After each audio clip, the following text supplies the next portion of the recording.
안녕하세요, 중고등부 친구들 반갑습니다. 한 주간 잘 지냈나요?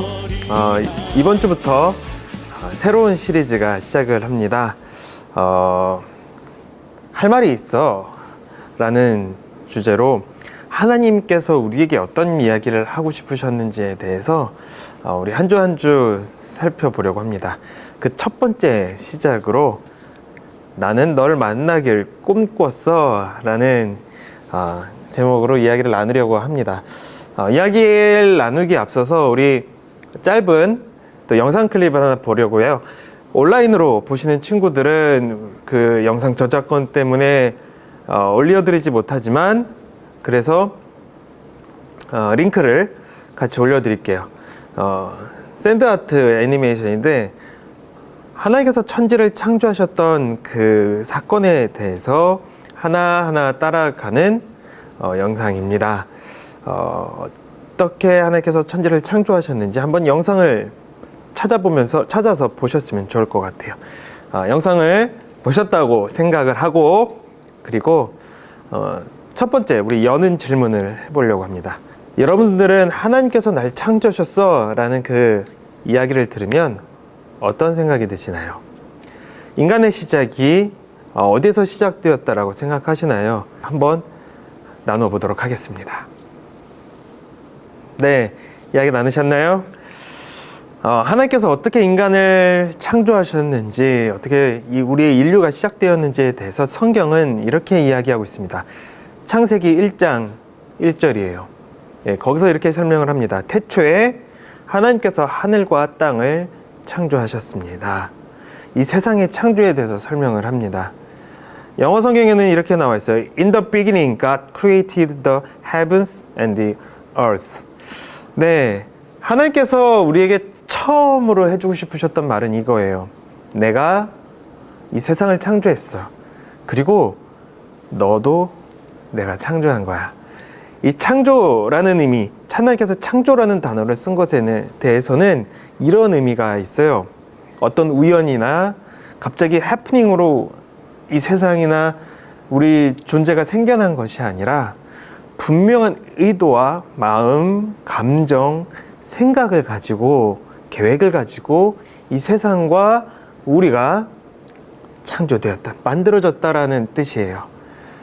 많은 사람들은 이야기를 합니다. 창조란 불가능해. 신이라는 존재가 정말 있나? 아니야. 과학적이지 않고 비합리적이고 논리적이지 않아. 상식적이지 않아. 라고 이야기를 해요. 그건 어쩌면 창조에 대한 이야기는 마치 전설 같아. 신화 같고 조금 공상과학, 어떤 공상이나 어떤 판타지 같은 이야기야 라고 이야기를 해요. 그러면서 창조를 믿지 않습니다. 그런 사람들의 대표주자, 가장 유명한 사람 중에 한 사람이 바로 리처드 도킨슨이라는 사람이에요. 영국에 있는 유명한 학자죠. 옥스퍼드 교수예요. 이 사람은 젊었을 때부터 신에 대해서 끊임없이 비판하고 종교에 대해서, 교회에 대해서 계속적으로 어떻게 보면 반대하는 입장을 취했던 사람이에요. 그리고 그런 이 사람이 쓴 책 중에서 굉장히 유명한 책이 있어요. 바로 만들어진 신이라는 책이에요. 영어 제목으로는 The God Delusion이라는 책인데요. 하나님께서 인간을 창조했다라는 것에 대해서 반박하기 위해서 쓴 책이에요. 물론 이 책은 굉장히 오래전에 이제 쓰여진 책이고, 지금은 시간이 많이 흐르면서 논리나 어떤 과학적인 부분, 근거들의 허점들이 많이 발견이 되어서 반박도 많이 받은 책이에요. 하지만 여전히 대중적으로 굉장히 유명해서 지지한 사람들이 굉장히 많고, 그 리처드 도킨슨을 막 우상처럼 떠받드는 사람들도 많아요. 여전히 인지도가 많은 책 중에 하나예요. 그런데 이 사람을, 그리고 이 책을 잘 살펴보면은 사실 엄밀히 따지면 이 책은 과학적이지 않아요. 왜냐하면 과학적이다라고 하는 것은 중립적인 자세에서 근거와 확실한 이론들과 실험과 어떤 과학적인 논리적인 사고 안에서 하나씩 탄탄하게 논증을 해간다라면, 사실 이 사람은 그렇진 않아요. 굉장히 감정적이고 이미 자기가 내린 결론과 주장을 뒷받침하기 위한, 어떻게 보면 그거에 맞는 근거들과 증거들을 선택해서 사용하는 사람이기 때문이에요. 어떻게 보면 이 사람은 무신론자라기보다는 사실은 반신론자에 가까워. 반신론자라는 게 무슨 말이냐면 신이 싫은 사람이에요. 신이 없었으면 좋겠다라고 생각하는 사람이에요. 나는 신이 싫어. 신이 없었으면 좋겠어. 신을 믿는 사람들도 싫고 그건 말이 안 돼라는 이미 주장을 가지고 그것을 뒷받침하는 그런 부분들만 찾는 거기 때문에 사실은 반신론자에 가깝습니다. 반신론이라는 것은 어쩌면 또 다른 믿음을 가진 거예요. 또 다른 신앙을 가진 거예요. 신이 없다라는, 신이 없어야만 한다라는 신앙을 갖고 있는 사람이에요. 리처드 도킨스를 비롯해서 신이 없다라고 생각하는 사람들은 인간은 충분히 선하고 능력이 있고 행복하고 도덕적일 수 있다라고 말을 해요. 신이 없어도 말이죠. 오히려 신이 있으면 이 세상이 더 불행하고 더 안 좋아진다라고 생각을 합니다. 이 사람들이 펼치는 주장들을 보면 얼핏 보면 맞지만 사실 자세히 보면은 하나님에 대해서, 신에 대해서 굉장히 오해하고 있고 틀린 부분도 굉장히 많습니다. 이해된 부분들을 계속 나누려면은 너무 오래 될 것 같아서 이거는 우리 다음에 창조론 혹은 창조와 진화에 대해서 이야기를 할 기회가 있을 때 그때 해보도록 하고, 오늘은 하나님께서 우리를 창조하셨던 그 마음에 대해서 조금 더 깊이 살펴보면 좋을 것 같아요. 신을 믿지 않는 사람들, 싫어하는 사람들의 특징은 하나님이라는 존재, 신이라는 존재는 인간의 삶을 통제하고 잔소리하고 우리의 자유를 억압하고 우리를 무언가를 하지 못하도록 누르는 존재라고 생각해요. 하지만 이 또한 오해예요. 왜냐하면 하나님은 인간을 창조할 때 통제하고 조종하기 위한 목적으로 우리 인간을 창조하진 않으셨거든요. 정말로 하나님에 대한 오해인 것 같아요. 우리가 지난 한 달간 우리 하나님께서 인간을 창조하신 목적에 대해서, 우리를 사람의 목적에 대해서 이야기를 나누면서 하나님께서 인간을 얼마나 사랑하셨는지, 우리가 겪게 되는 근원적인 불안과 허무와 두려움과 외로움을 하나님께서 어떻게 그것들을 밀어내고 그 안에 풍성한 기쁨과 행복으로 바꾸시려 하셨는지를 나눴었어요. 하나님의 정말 참 마음은 우리가 정말 자유로워지는 거예요.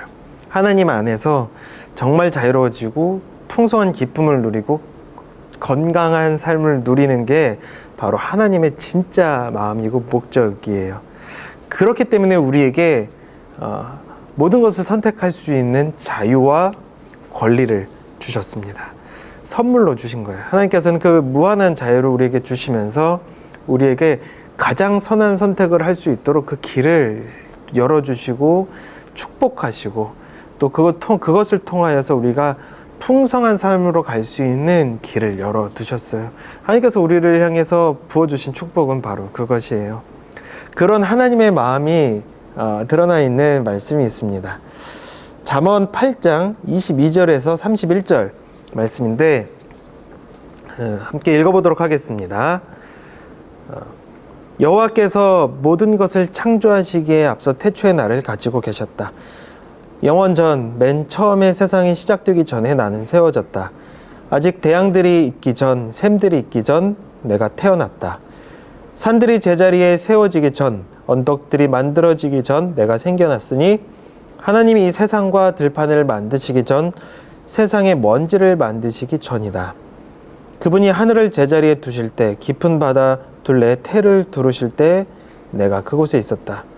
그분이 구름을 위에 두시고 바다의 샘을 확실히 정하실 때, 그분이 바다의 한계를 명하셔서 물이 그 경계를 넘지 못하게 하실 때, 그분이 세상의 토대를 세우실 때 나는 그분 곁에서 건축사가 되어 매일 기쁨으로 충만하였고 항상 그분 앞에서 춤추며 그분이 만드신 온 땅에서 춤추며 사람들에게서 기쁨을 얻었다. 아멘. 이 말씀을 보면은 하나님께서 우리를 그냥 창조하신 게 아니에요. 하나님께서 창조하시기 전에 이미 우리 인간들과 함께할 날을 꿈꾸셨고 기대하셨고 설레는 마음으로 그 미래를 계획하셨습니다. 그런 마음 속에서, 그런 준비 속에서 우리를 창조하셨던 거예요. 이 세상을 만들기 전, 그 훨씬 전부터 기대하는 마음으로 여러분과 저를 창조하셨다라고 이야기를 해요. 생물학적인 진화론자 안에서는 그 진화론만을 믿는 사람들 안에서는 정말 우연히 그 무한한 우연이 반복되면서 작은 하나의 세포에서부터 지금 사람이 만들어졌다라고 얘기합니다. 우리라는 존재가 그저 세포, 어떤 단백질 덩어리에 불과하다라는 생각을 가져요. 하지만 성경에서는 절대 그렇지 않다라고 얘기를 해요.